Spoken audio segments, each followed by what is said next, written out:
सावन का महीना था, पल में बारिश पल में धूप। तभी एक रोज़ कॉलेज जाते हुए बारिश ने आ लिया। नपे तुले कदम उठाती कॉलेज जा रही थी। सड़क पर एक जगह नशेब में पानी जमा था। किसी मनचले ने तेज़ी से गाड़ी निकाली और गदले पानी के छींटों ने मेरे उजले यूनिफॉर्म को ख़राब कर दिया। घबराकर मुड़ी तो पाँव रिपट गया और मैं पूरी की पूरी इसी गदले पानी में जा पड़ी। कार तो फर्राटे भरती निकल गई, लेकिन एक नौजवान जो इस कार के पीछे आ रहा था, इसने अपनी बाइक रोक ली और आगे बढ़कर मुझको उठने में सहारा दिया। किताबें पानी में जा पड़ी थी और इनको चुनकर उठाया। खिफ़्फ़त से अपनी चोट भूल चुकी थी। इसने पूछा, आप ठीक तो हैं? चल सकती हैं? आपने जाना कहाँ है? पहले तो कॉलेज जा रही थी, लेकिन अब मैंने रूहानसी होकर अपने यूनिफॉर्म को देखा जो बारिश के पानी से चुनरी प्रिंट हो गया था। अगर बुरा ना माने तो मैं आपको आपके घर तक ड्रॉप कर दूं। मुझे लंगड़ाते देख कर बोला, वाकई मुझसे चला ना जा रहा था। मुझे रक्षा ला दें, खुद चली जाऊंगी। इसने अपनी मोटर बाइक फुटपाथ पर एक दुकान के छज्जे के नीचे खड़ी कर दी और मेरे लिए रक्षा लेने चला गया। मैं इसकी बाइक के पास खड़ी थी। 10 मिनट बाद वो रक्षा ले आया। बड़ी मुश्किल से सवार हुई क्योंकि चोट दर्द कर रही थी। घर पहुंची तो वालदा ने कहा, खैरियत है? वापस आ गई हो? हाँ अम्मी जान। बारिश की वजह से मेरे कपड़े देखकर समझ गई। सहारा देकर पलंग पर लिटाया। पेन किलर देकर मेरे लिए चाय बनाने चली गई। सारा दिन इसी नौजवान का ख्याल आता रहा जो कि खुश अखलाक था और खुश शक्ल भी। इसकी नेकी से दिल मुतासिर था, जिसने मुझको चलते ट्रैफिक में मजीद हजीमत से बचा लिया था। चोट लगने की वजह से 3 रोज़ तक कॉलेज ना जा सकी थी। तीसरे रोज़ इसी जगह इसको खड़े पाया, जैसे किसी का इंतज़ार कर रहा हूँ। मैंने शुक्रिया कहा तो पूछा, इस रोज़ गिरने से आपको चोट आई थी, अब तकलीफ़ तो नहीं है? 3 रोज़ तक कॉलेज नहीं है? क्या 3 रोज़ तक आप मेरी राह देखते रहे? हाँ, मैं तो पहले भी आपको देखता रहा हूँ। दरअसल मेरा दफ्तर भी आपके कॉलेज के करीब है और हमारा रास्ता भी एक है। इस रोज़ पढ़ाई में जी ना लगा। सोच इसी नौजवान के ख्याल में अटकी थी जिसने मेरे साथ भलाई की थी। दिल में पछतावा था कि इसी का नाम ही पूछ लेती, क्योंकि वो अच्छा लगा था। खुदा की करनी, इन्हीं दिनों वालिद साहब का तबादला हो गया और हमको वो शहर छोड़ना पड़ा। तबादले के बाद सामान की पैकिंग, फिर नई जगह नए घर में शिफ्टिंग। अम्मी पर काम का ऐसा लोड पड़ा कि बीमार पड़ गई और मैं कॉलेज में दोबारा दाखिला ना ले सकी। बीमारी तो एक बहाना था, इनके अंदर शायद पहले से ही किसी मर्ज ने जड़ पकड़ रखी थी।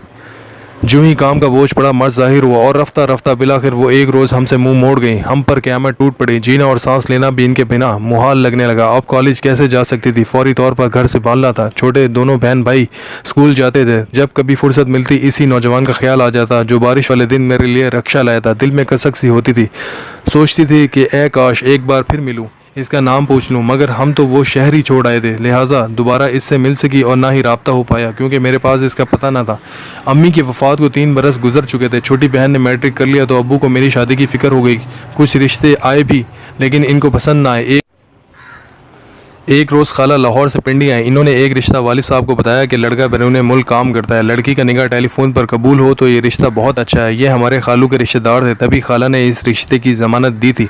वालिद साहब ने तस्वीर देखी, तफसीलात हासिल की और रिश्ता कबूल कर लिया। यूँ मेरा निकाह टेलीफोन पर हो गया। निकाह के बाद भी मुझे बैरून मुल्क जाने के लिए 1.5 बरस इंतज़ार करना पड़ा। बिल आखिर इन्होंने मेरा वीज़ा भेजा और मैं अकेली ही रवाना कर दी गई। शादी का हंगामा और ना ढोल शहनाइयाँ बजी। शायद कि ऐसी ही रुखसती मेरी तकदीर में थी। जब एयरपोर्ट पर उतरी, इरफान की तस्वीर हाथ में थी, लेकिन इनको पहचानती तक न थी। इनके हमरा जो दूसरा शख्स मुझे लेने आया, इसने मुझे और मैंने उसे पहचान लिया। बेइख्तियार हम दोनों के मुंह से एक साथ यही अल्फाज अदा हुए, आप। इरफान ने हैरत से हम दोनों को देखा और बोले, तुम दोनों तो एक दूसरे को पहले से जानते पहचानते हो? हम यूं ही परेशान थे। ये दूसरा शख्स इरफान का छोटा भाई फुरकान था, वही नौजवान जो बरसात के दिन मिला था और मेरे लिए रक्षा लाया था, जिसको दोबारा देखने की आरज़ू दिल में कसक पैदा करती थी। और आज दुआ कबूल हुई भी तो किस मोड़ पर, किस रिश्ते से कि मैं इसकी भाभी और वो मेरा देवर था। पहली नज़र देखकर तो सचमुच हैरान हुई, खुशी भी हुई, फिर न जाने क्यों दिल बुझ सा गया। वो भी मुझसे बेगाना सा और रिजर्व हो गया। जो सवालात एयरपोर्ट पर जहन में उठे थे, घर पहुँच कर इनका जवाब मिल गया। ये कि वो इरफान का छोटा भाई है।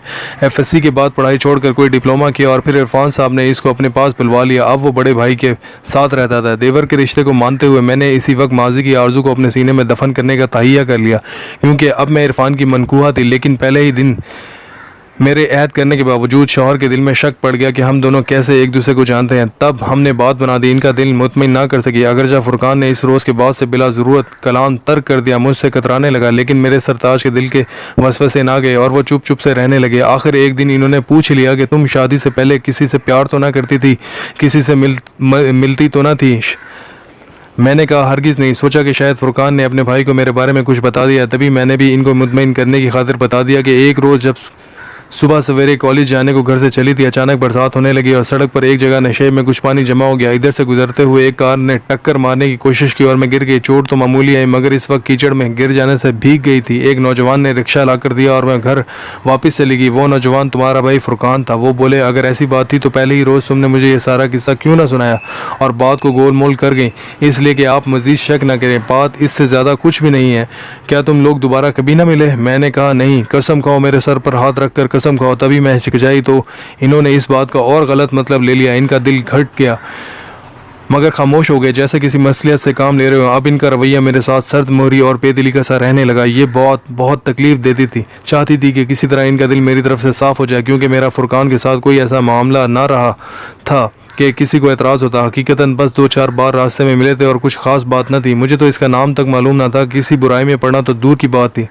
जब गलत फहमी दिल में जन्म लेती है तो फिर इसे दूर करना लाजिम हो जाता है, वरना कौन किसे समझा सकता है। मगर मैं शौहर की मानी खेज खामोशी का जवाब खामोशी से दे रही थी। आज खुद अपनी सफाई पेश करने से जी डरता था। जानती थी कि एक नामालूम अंदेशे की बिना पर मेरा शौहर ख्वामखा शक का शिकार है, और वो भी एक मुकद्दस रिश्ते के बारे में। ये सूरत हाल किसी के लिए भी ज़्यादा अरसे तक नाकाबिले बर्दाश्त थी। तभी एक रोज़ मैंने फुरकान से कहा, तुम कहीं चले जाओ खुदारा और कोई नौकरी तलाश कर लेना, ताकि मेरा घर बर्बाद होने से बच जाए और तुम्हारे भाई को भी सुकून मिल जाए। इसने ऐसा ही किया। एक दिन वो अपने भाई को खुदा हाफिज़ कहे बगैर चला गया। एयरपोर्ट से फ़ोन करके कहा कि जल्दी में था, ज़रूरी जाना पड़ रहा है, कंपनी भिजवा रही है, लिहाजा आपको खुदा हाफिज़ नहीं कह सका। अब मैं शायद ही लौट कर आऊँ, जहाँ कंपनी चाहेगी तैनात कर देगी। जानती थी कि ये तो एक बहाना है, वरना वो हमारे चेहरों पर मुस्कुराहट वापस लाने को यहाँ से चला गया। जल्द ही पता चल गया कि वह नौकरी से इस्तीफ़ा दे गया है। इसके जाने से थोड़ा सा खुला सांस लिया, मगर फिर मेरे दिल पर मुर्दनी छा गई, क्योंकि नाहक इसे सजावार करने का कलक था। कलक भी जाता रहता। अगर फुरकान के चले जाने से इरफान को खुशी और सुकून मिल जाता, ऐसा ना हो सका और इनको खुशी फिर भी ना मिली। शायद कि फुरकान के यूं चले जाने का इन्हें भी कलक हुआ था। आखिरकार एक रोज़ इन्होंने मुझसे पूछ ही लिया, सच बता दो कि तुम शादी से कबल फुरकान से मिला करती थी? क्या तुम दोनों के दरमियान मोहब्बत का रिश्ता था? ऐसा कुछ नहीं था, मैं कसम खाती हूँ। फिर भी यकीन नहीं तो माफ़ कर दीजिए, मुझसे अब ये घुटन बर्दाश्त नहीं होती। इन्होंने यकीन ना किया। इनका रवैया मेरे साथ बेगाना तर होता चला गया। तकलीफ दा हद तक खामोशी हर वक्त घर में बराजमान थी, यहाँ तक कि वो मुझसे हंस कर और मैं इनसे मुस्कुराकर बात करने को तरसने लगे, जैसे कोई शैतानी कुव्वत हमारे दरमियान जुदाई की चादर ताने खड़ी थी। कुछ अरसे बाद ही इन्होंने एक औरत से दोस्ती कर लिया। अब वो ज़्यादा वक्त बाहर गुजारने लगे, जबकि मैं दिन भर कैदी की मानिंद अकेली घर में रहती। अपनी इस ज़िंदगी से तंग थी। वतन जाने को कहती तो इरफान भड़क उठते कि किससे मिलने की आरज़ू है, किसकी याद तुमको बुलाती है। मैंने अपने शौहर का दिल जीतने की हर मुमकिन कोशिश की, मगर नाकाम रही। पाकिस्तान से कभी कभी फुरकान का ख़त आ जाता, ये जवाब ना देते। वो जवाब वो खुदा के वास्ते देता कि भाईजान मेरा कसूर तो बता दीजिए, जो मुझको जवाब नहीं देते। लेकिन इस पत्थर दिल पर कुछ असर ना हुआ। वाकई इरफान एक पत्थर दिल इंसान था, हमारी कोई भूल ना थी। फिर भी हमको ऐसी सज़ा दी कि जिसको सहना हमारे बस की बात ना रही। इन्होंने ये सदम भी उठाया कि एक औरत से दोस्ती कर ली, इससे फ़ोन पर बातें करते और मिलने का वक्त मुकर्रर करते। कोई ख़ता ना करके भी ऐसी पापन बन गई थी कि इनके सब गुनाह व सवाब अपनी आंखों से देख रही थी और उफ ना कर सकती थी। वतन को छोड़े 4 साल बीत गए थे, गोद हरी हुई और न वतन जा सकी। अब मुझे अब्बू और बहन भाई की याद सताती थी। जी चाहता वो आ जाएं या मैं ही उड़कर इनके पास पहुंच जाऊं। दिन रात दुआ करती है, अल्लाह कोई मौज़ा हो जाए और मैं पाकिस्तान चली जाऊं। दुआ तो कबूल हो गई, मगर जो वतन जाने का सबब बना अच्छा ना था।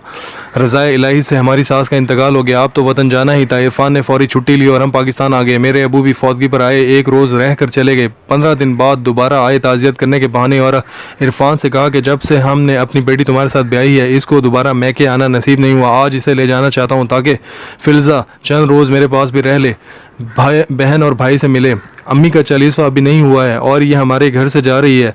हमारे रिश्तेदार क्या कहेंगे? बहू आते ही मैके चली गई। आप इसको 40वें तक यहाँ ही रहने दीजिए, मैं खुद बाद में आपके घर आ जाऊँगा फ़िल्ज़ा को साथ लेकर। अब्बू दामाद का ये उज़र सुनकर खामोश हो गए। 40वां गुजरा तो छुट्टी में 1 हफ़्ता रह गया। इरफान को वापस जाना था। अब्बू ने फ़ोन किया, तुम्हारी छुट्टी ख़त्म हो रही है, फ़िल्ज़ा को हमें मिलवाने कब लाओगे? मारे बांधे ये मुझे लाहौर से पिंडी अब्बू के घर ले आए, लेकिन एक रोज़ के लिए। कहा कि बहन भाई से मिल लो, फिर वापस चलते हैं। ये सुनकर मैं रो पड़ी। अब्बू ने मुझे अजहद अफसरदा पाकर इरफान से इसरार किया कि अभी से रहने दो, 2-4 रोज़ बाद मैं खुद छोड़ जाऊंगा। इरफान मजबूर से हो गया। अब्बू के तेवर कड़े देकर दुम ना मार सके, लेकिन जाते हुए तन्हाई में बोले, देखो ये मामला उलझ जाएगा अगर अभी तुम मेरे साथ ना चलें। जान लो कि मैं फिर कभी तुमको लेने नहीं आऊँगा, इस ख्याल से कि ये ना भी आए अब्बू मुझे ससुराल पहुँचा देंगे। मैंने कहा जो भी हो, अभी तो मैं मैके में 2-4 दिन रहूँगी। बहन और भाई से अरसे की जुदाई है, जी भर के बातें भी नहीं कर सकी। सोच लो, अगर मामला संजीदा हो गया तो फिर मत पछताना। आपकी बात का मतलब मैं समझी नहीं, जानता हूँ मेरे बगैर रुकना चाहती हो। पाकिस्तान आने के लिए तुम बेकरार थी, न जाने किससे मिलने की आरजूमंद हो। इन्होंने फुरकान का नाम ना लिया, मगर मेरी समझ में फिर भी ना आया कि जब फुरकान अपनी वालदा की वफ़ात पर भी अपने घर लाहौर नहीं आया तो फिर ये किस बाबत शक व शुबे का इजहार कर रहे हैं। इरफान ने इन 5 बरसों में मुझे इस कदर अजियत दी थी कि बेख्तियार मुंह से निकला, जो होना है हो जाए, मुझे परवाह नहीं, अब मज़ीद ज़हनी अजियत बर्दाश्त नहीं होती। ये अल्फाज सुनते ही खामोशी से अपना बैग उठाकर बगैर किसी को खुदा हाफिज़ कहे घर से चले गए। अगले रोज़ इन्होंने दियारे गैर वापसी के लिए पर तोले और फिर बगैर हमको इत्तला किए वतन से रवाना हो गए, जैसा कि मुझको छोड़ने का बहाना ढूंढ रहे थे। 4 दिन बाद मैंने अब्बू से कहा मुझे घर छोड़ने चलिए। वो बोले अरे भाई 1 हफ़्ता पूरा तो रहो, मैं इरफान से बात कर लेता हूँ। अब्बू ने फ़ोन मिलाया, हमारे ससुर साहब ने उठाया और बताया कि इरफान वापस चला गया। ये सुनकर वालिद साहब परेशान हो गए, मुझसे सवाल किया आखिर इसने ऐसा क्यों किया, क्या कोई ख़ास मसला था, तुम दोनों के दरमियान कोई बदमज़गी चल रही थी। मैं क्या बताती अब्बू, कुछ भी ऐसी बात ना थी, शायद इनको अपनी जॉब की वजह से जल्द जाना पड़ गया होगा। वालिद साहब जहाँ दीदा थे, इरफान का रवैया, मेरा खौफज़दा चेहरा और मेरी गिरती सेहत इस बात की चुगली खा रही थी कि कोई संगीन बात है जो मैं इनसे छुपा रही हूँ। देखो बेटी, मुझसे कुछ मत छुपाओ और हर बात सच सच बता दो, इसी में तुम्हारी बेहतरी है। अब्बू को मैंने बता दिया कि इरफान शक्की मिजाज हैं और वो मुझ पर शक व शुबा रखते हैं। हालांकि ऐसी कोई बात नहीं, वालिद ने ज़्यादा कुरेदना मुनासिब न समझा, वो मुझको मज़ीद परेशान करना नहीं चाहते थे। तभी इन्होंने इरफान को फ़ोन किया। इरफान ने भी अपने जहन के अंदरूनी खलफशार के बारे में रोशनी ना डाली, बस इतना कहा आपकी बेटी मेरे साथ खुश नहीं है, इसीलिए मैं इसको तलाक दे रहा हूँ। और चंद दिनों बाद तलाक के कागजात भिजवा दिए गए। मैं बेकसूर सजावार हो गई। घर उजड़ जाने का दुख किसको नहीं होता, मुझे भी बेहद हुआ, लेकिन क्या कर सकती थी। शायद कि ये मेरी तकदीर का लिखा हुआ था जो पूरा होकर रहा। अपनी बदनसीबी से समझौता कर लिया। साल बाद वालिद साहब ने अपनी निकाह सानी के लिए कहा तो मैंने हाथ जोड़ लिए कि अब मुझे दोबारा इस तजुर्बे से नहीं गुजरना, एक ही शादी काफ़ी है मेरे लिए, आपको मेरी ज़रूरत है। माँ हम ब्याह कर चली जाएगी, भाई भी अपनी बीवी के साथ मसरूफ़ी ज़िंदगी हो जाएंगे, आपका क्या बनेगा। बुढ़ापे में अपनी खिदमत से महरूम ना कीजिए, इकलौती बहू इतना ख्याल ना करेगी जिस कदर मैं करूँगी। वक्त गुजरने लगा, माहम की शादी होगी और वो ऑस्ट्रेलिया चली गई। मेरा भाई भी अब शादीशुदा था। कुछ अर्से बाद वो अपनी बीवी के हमरा सऊदी अरब चला गया। घर में अबू और मैं रह गए। अबू बीमार रहने लगे। इनको वाकई मेरी ज़रूरत थी और मैं खुश थी कि अल्लाह ने वालिद की आखिरी उम्र में मुझको खिदमत की सादत नसीब की है। वालिद का बहुत ख्याल रखती थी और देखभाल में कोई कमी ना करती थी। इनको मेरी बेहद फिक्र थी। बैठे बैठे ठंडी आह भरते और दुआ करते आए खालिक दो जहां मेरी ज़िंदगी में ही फिल्ज़ा को अपने घर की खुशियां नसीब हों। एक रोज़ अचानक एक बुरी खबर सुनी। ये इत्तला देने हमारे ससुर और साथ फुरकान आए थे। इन्होंने अब्बू को बताया कि इरफान का एक हादसे में इंतकाल हो गया, दियारे गैर से मैयत आ रही है और मैं ख़ास तौर पर ख़ुद आया हूँ क्योंकि मेरी रूह दुख से बेकरार और बेचैन है। इरफान अल्लाह की अमानत थी, इसने संभाल लिया, लेकिन मुझको फिल्ज़ा की तलाक का अजहद रंज हुआ था और आज भी वो रंज दिल में मौजूद है। अगरचे तलाक का फ़ैसला इरफान का अपना था, हमको इसने इस फैसले में शामिल नहीं किया, फिर भी मैं बेटी फिल्ज़ा से माफ़ी मांगना चाहता हूँ। इसको बेकसूर तलाक हो गई और मुझे फुरकान ने सब कुछ बता दिया है। इस वाक़े को 2 साल गुजर गए। वालिद साहब अब बहुत ज़्यादा बीमार थे। हमारे ससुर कभी कभी अब्बू से बात करते और खैरियत भी दरियाफ़्त करते रहते थे। जब इलालत की शिद्दत का सुना तो एक रोज़ खुद इयादत को आगे। वालिद साहब इनको देख कर रो पड़े कि मैं तो दमे रुखसत हूँ, मेरे बाद फिल्ज़ा का क्या होगा।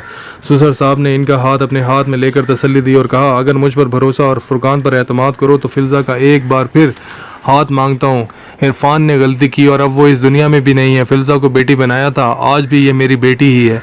वालिद साहब ने मुल्तजी निगाहों से मेरी जानिब देखा, जैसे कहते हो बेटी मुझ पर रहम खाकर इस फैसले को कबूल कर लो, ये तुम्हारे हक़ में बहुत अच्छा फ़ैसला होगा ताकि मैं सुकून से मर सकूँ। ससुर साहब ने भी मुझसे इस्तदा कर दी कि बेटी अब तो फ़ैसला तुम्हारे अपने इख्तियार में है, ये तुम्हारे हक़ में बेहतर है। फुरकान ने भी अभी तक शादी नहीं की है, तुम एक बार फिर हमारे घर की रौनक बन जाओ। कहा गया है कि बाप की दुआ कबूल होती है और बीमार की भी, इस शख्स की भी जो ज़िंदगी की आखिरी सांसें ले रहा हो। अपने वालिद की हालत देखते हुए मुझे इनकार की ज़रूरत ना हो सकी। फुरकान सर झुकाए बैठा था और फिर मैंने भी अपने दोनों बुज़ुर्गों की इल्तिजा पर सर झुका लिया। शायद कि मेरी शादी फुरकान से लिखी थी कि इतने कठिन मराइल से गुजर कर भी मैं इनकी शरीक हयात बन गई। इसी घर में दोबारा बहू की हैसियत से दाखिल हुई जहाँ पहले एक बार फिर दुल्हन बनकर गई थी। मेरे फुरकान से निकाह के चौथे रोज़ बाद अब्बा जान का इंतकाल हो गया। इनके चेहरे पर ऐसा सुकून था जैसे इन लोगों के चेहरों पर होता है जिनकी दुआ ज़िंदगी की आखिरी सांस लेने से पहले कबूल हो जाती है।